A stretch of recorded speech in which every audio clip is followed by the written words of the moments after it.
Hi, my name is Kevin, and I collect old irons. And I'm at the Geneva History Museum in Geneva, Illinois, um, along with a colleague, Hi, I'm Marky. I'm the curator of this collection.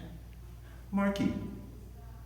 Is there anything related to the Howell Manufacturing Company in your collection? Yes, there is. Oh boy.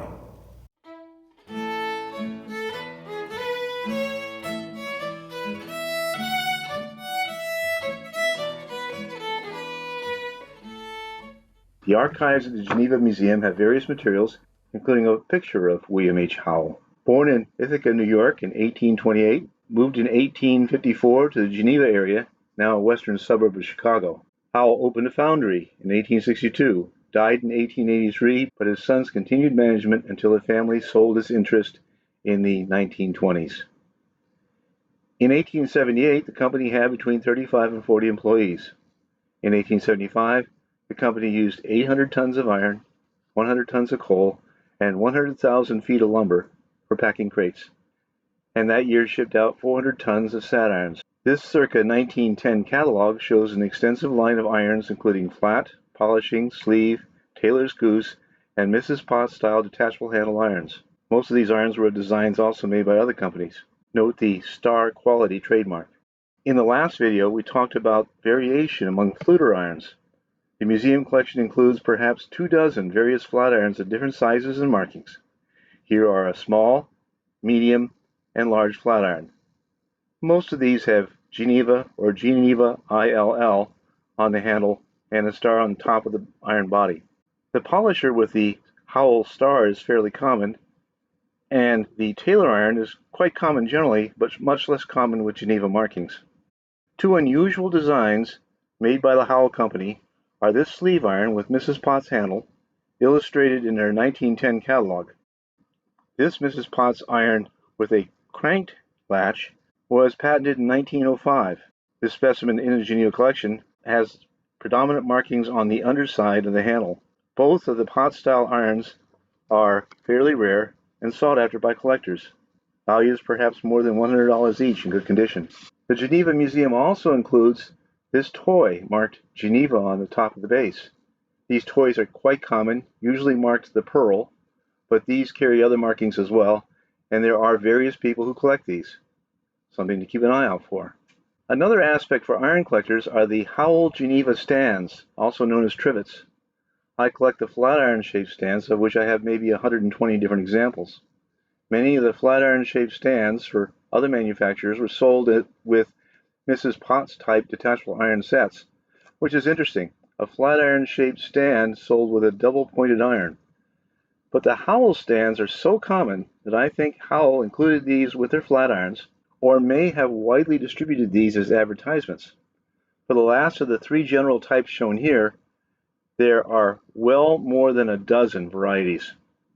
Of course, by far the most common product of the Howell Company, at least for iron collectors, is the Geneva fluter. We have shown these in our number 15 and number 69 videos. This is the famous card, front and back. These cards are quite common. Judging from my knowledge of trade cards, this four-color card would be from the later 1870s, not earlier. Here is a rarer card, put out by Enterprise. This shows the kind of cooperation between competing manufacturers that I think was quite common back then. Enterprise might say, "Hey, I will buy some of your hand fluters wholesale and sell them in my catalog for a profit." Many company catalogs that I have seen appear to do this, that is, selling irons that they themselves did not make. Howell sold Geneva fluters with only minor changes into the 1920s and never really elaborated on the general design. But here is an exception. This uses the Howell name. This is the Howell Wave Fluter. I know of no other fluter that has wavy flutes.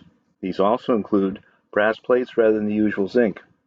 These are uncommon, worth circa $100, while the much more ordinary Geneva fluter might go for $25.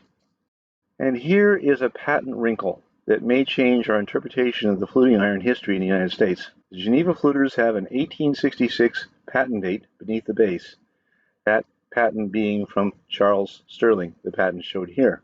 But 1866 on the bottom of the fluter base does not mean that the first Geneva fluters were marketed in 1866 or even in the 1860s.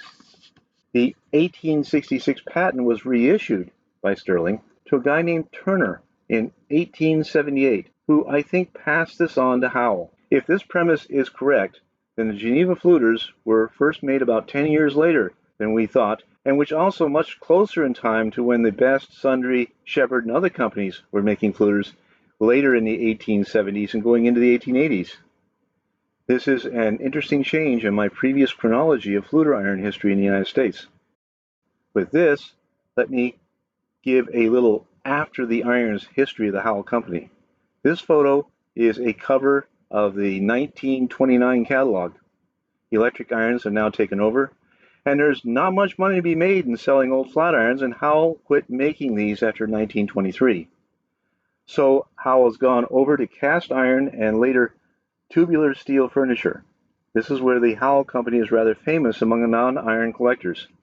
The Geneva Museum has a fairly extensive collection of these products. Here is a picture of a couple of the chairs, quite stylish, sort of Art Deco. The company was successful enough to need a larger factory and so bought one in neighboring St. Charles, which continued production under the Howell name into the 1880s. In this catalog, the company still produces cast iron bookends and doorstops, and there's a group of collectors with a web page that collect these. To finish, a portion of the original Howell factory in Geneva still stands on the west bank of the Fox River that goes through the community. The building is now used for apartments and storefronts. This nice summary illustration comes from a 1901 newspaper. See you again.